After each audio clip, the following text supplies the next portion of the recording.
Is up, you guys? It is Jamie with coming at you with some more Minecraft tricks and tips. I know you guys have been long awaiting this, and finally we're here. We're back again. We're gonna get it back in the flow because we're super flow people.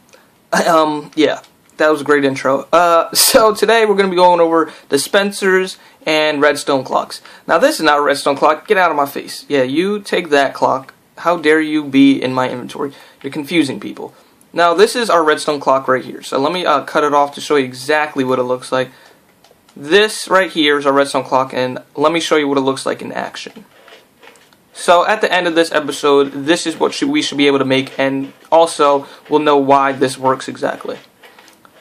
And this right here, also, let me just teach you guys this now. This is how you turn off your clock. Clocks are fairly annoying because they're always going on and off, and you can hear the piston pushing blocks back and forth, back. Did I say black and forth? That's racist. Back and forth. And so, easy way to turn them off is you just power, you power your redstone. So let me just show you. You could either power the redstone that they're connected to, or you could power the piston. I power the piston because then you could simply use the redstone to lead off into other things like this light. And basically what the clock is going to do is it gives off intervals that turn things on and off, on and off. So it's basically like if you had a switch and you had your friend just doing this forever. How fun. So instead of having that done manually, we can simply set up a clock and I'll do that automatically. So let me show you what it looks like. Let me show you exactly what it's doing. As you can see right here, turning it on, off, on, wait, on, off. Okay, so let's flip that back. Like I said, just a block of redstone and a lever. You put the redstone next to the piston on one of its black sides. It's a lot of black is happening this episode, and it'll stop the piston from moving, which will allow us to explain our episode. How fun. So, let's explain exactly how to build one of these things. Let me go over here. So we got ourselves a sticky piston, and what you want to do is you're going to want to dig one block down from the sticky side of your sticky piston, and you want to place a redstone torch. And that's going to be what gives us all the power of the clock. Okay? So now, next you're going to want to put a block over the redstone, and as I said before, when you put a block over a redstone torch I should say, sorry. When you put a block over a redstone torch, it is able to power the block surrounding it. So if I give you an example here, as you can see now, this block is powering all the redstone surrounding it. So next, you're going to want to lead your redstone into your sticky piston, because, you know, why just have it sitting there when we can make it do magic? So the thing is, you can't simply do it like this, like we explained before. Redstone needs a little leeway before it can go into things like that. And this won't work either because, as you can see, when we go to put that last block down, it makes a loop. As you can see right there, it's not powering our piston yet. So me personally, and I think you should all do this if you're ever making anything that involves redstone, that involves sticky pistons or pistons, and as you can see I did here as well, I always like to put redstone repeaters, redstone repeaters next to, let me just turn that off for a second. I always like to put redstone repeaters next to my pistons. And also with this, you're going to want to put the timing on 3. Let me see if I can show you. Sorry, let me drink some juice. My throat is hurting today. You're going to want to put this on the 3rd tick because let me see if it'll show you a good example what happens when you don't. So after a while, this going so fast back and forth, there might be a slight lag and your machine will stop working. And it's not something you want to have happen, so just to be safe, what I like to do is put it on its 3rd tick. And that on and off situation interval is actually more realistic than having to go back and forth. You'll break most machines if it's going too fast like that. And like I said, simply to turn it off, you got a block. Put the block over here. You put your block, put your redstone, and then you put the switch so then you can turn it off and on whenever you want to. Okay, so now let's explain exactly why these things work. Okay, so first thing we're going to start off is with our base power. Like I said before, it starts out with the torch. The torch powers this block, which powers any surrounding redstone around it. Okay? And now we got our sticky piston and our redstone repeater. This is pretty simple. This is just leading the redstone into the piston. So then it makes a loop. So if I explain it like this, we have our block here. When this block is here, it powers this redstone, which will power this piston. and the piston will push out.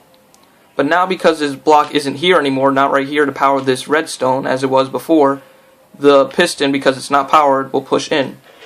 Now again, the block is here, so the redstone gets powered and it turns on. And then again, the block is not there anymore and the redstone's not getting powered, so it pushes in. And basically that's everything you need to know about a redstone clock. It's a big cycle of block goes in, has power, turns on piston, piston pushes block out the way, redstone doesn't get power, so the piston doesn't get power, so it pulls the block back in, bam, bam, bam, bam. So it's a basic cycle like this. Just a cycle, big circle that we just made because we're geniuses. Now, that's all we'll explain a little bit more about clocks in a second. But first let me explain to you things about dispensers you might not know. So I don't know how much you guys actually use dispensers, but basically you put an item into a dispenser, then when that dispenser gets powered, shoots that block out, and if you try to power it again, nothing else will happen because you have nothing else to shoot out. Now that happens for most blocks in Minecraft. Now there's a couple of special blocks that I'll explain in a second that get affected by dispensers a little bit different, which is kind of cool how they get affected as well. So two of them, which are the special kinds, which are in their own kind of group, as you can see, I kind of got them separated so that it's more visually easy to see.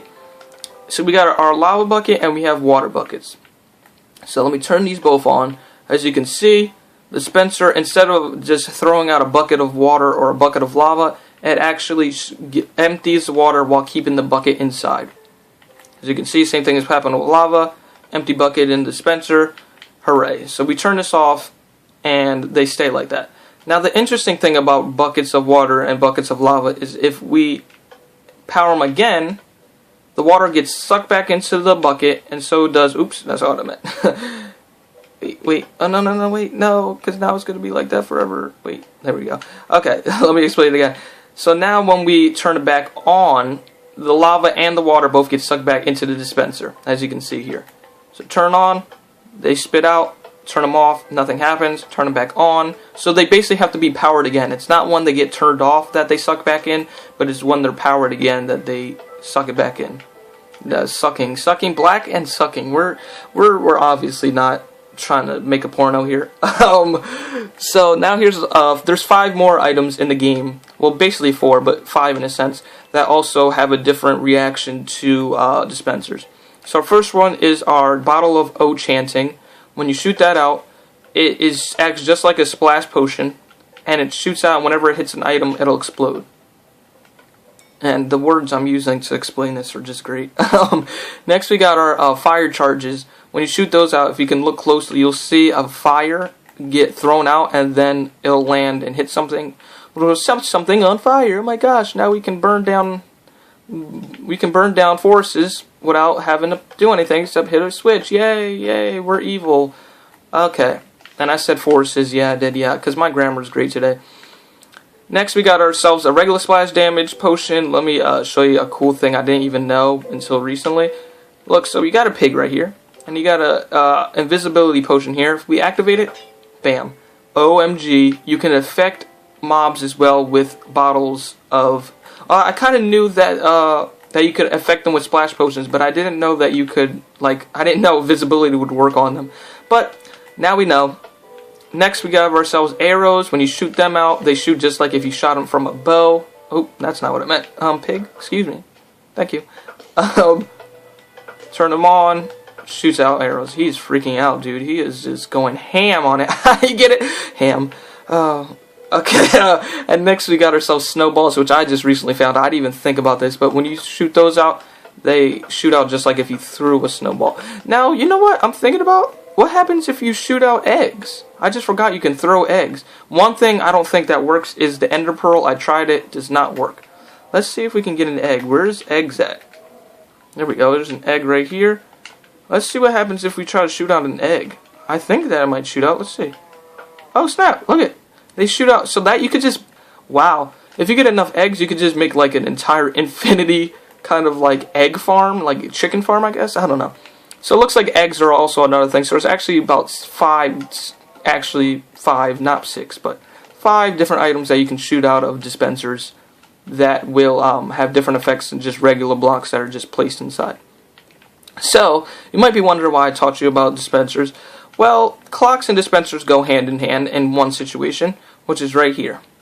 First of all, let me just say this.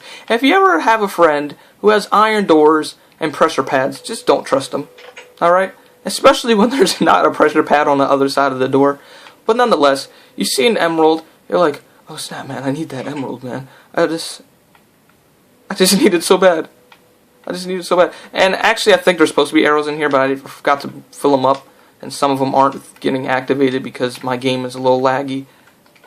But there should be arrows in here. Basically, this is the setup. You're going to want to have all these dispensers on the wall. Step on one of these, and you get pelted with arrows, and you can't breathe, and we're panicking, and we'd be dead if we were in, we'd be dead if we were in survival. So let me try to explain this real quick. Let me just break all these things in my way. So as you can see, we got all these pressure pads right here, all linked up to those, this redstone is all linked up. So if we step on any one of these, as you can see, if I step on this one in the corner, redstone gets activated. Step on this one, redstone gets activated. And they're all linked up to these pressure pads. Now if we go and watch where our thing is all linked up to, as you can see, that's down where the redstone is linked up to the pressure pads. It comes off over into here. Now this is another way that I set up to turn off our clock over here. As you can see, this is our clock right here.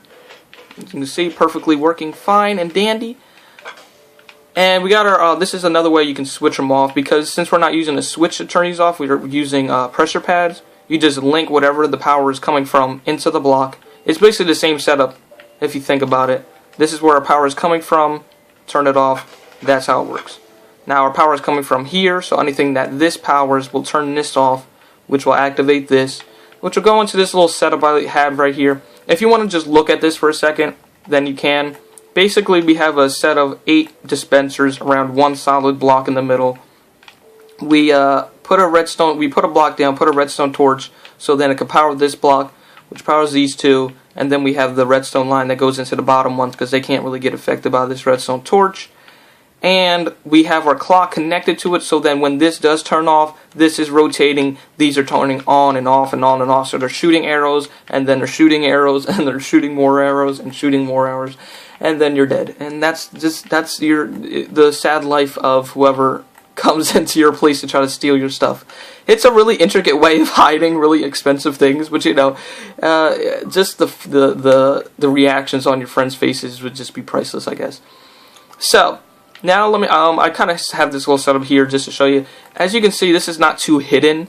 The easiest way I've seen of hiding dispensers is to put lava in front of them, or water, for example, if you want to just do it as water. I like to put lava, gives it a little bit more edge, I guess you could say. So if we look back here, we got 2 dispensers all set up right here. Let me just put that there. And let me see, we got arrows in there? Yeah, we got some arrows in there. You can use the dispensers through the lava. As long as you're not in the lava, you don't want to be in the lava. But you can simply just activate them. Even though you can't see them, you can still use them and place things inside them, even though they're through the lava. So as you can see right here, we got our dispensers behind the lava. That just looks like a lava wall. No one's going to try to go through it because it is in fact lava. And let me see if we can turn this on. Leave this right here. So now when we flip it, what? Oh, there we go. And as you can see, when the arrows go through lava, they kind of give this little fire, like they become fire arrows in a sense. And I don't think they can burn actual buildings down, but they definitely, I think, do fire damage. So that's another way of killing your friends. I guess I just taught you guys how to kill your friends really easily. Sorry for that, I guess. Anyways, next time we're going to be talking about our randomizer. I wanted to do that in its own separate episode. I was going to try to mash it up with this, but this took enough time, and there was no way I was going to be able to explain the whole thing in like 20 minutes time. So next time, look forward to learning how to build a randomizer. I'm going to probably leave a little warning sign just for all those people who don't know how to make the clocks. You need to know how to make a clock to make a randomizer. So remember that. Make sure you're watching this video before you watch your video on your randomizer. Anyways, guys, I hope you guys enjoyed this. If you did, please leave a like, comment, and subscribe, and all those other things that you could probably do on your beautiful, well-trimmed fingers. Oh, that was creepy, wasn't it? Anyways, see you guys next time. Peace out.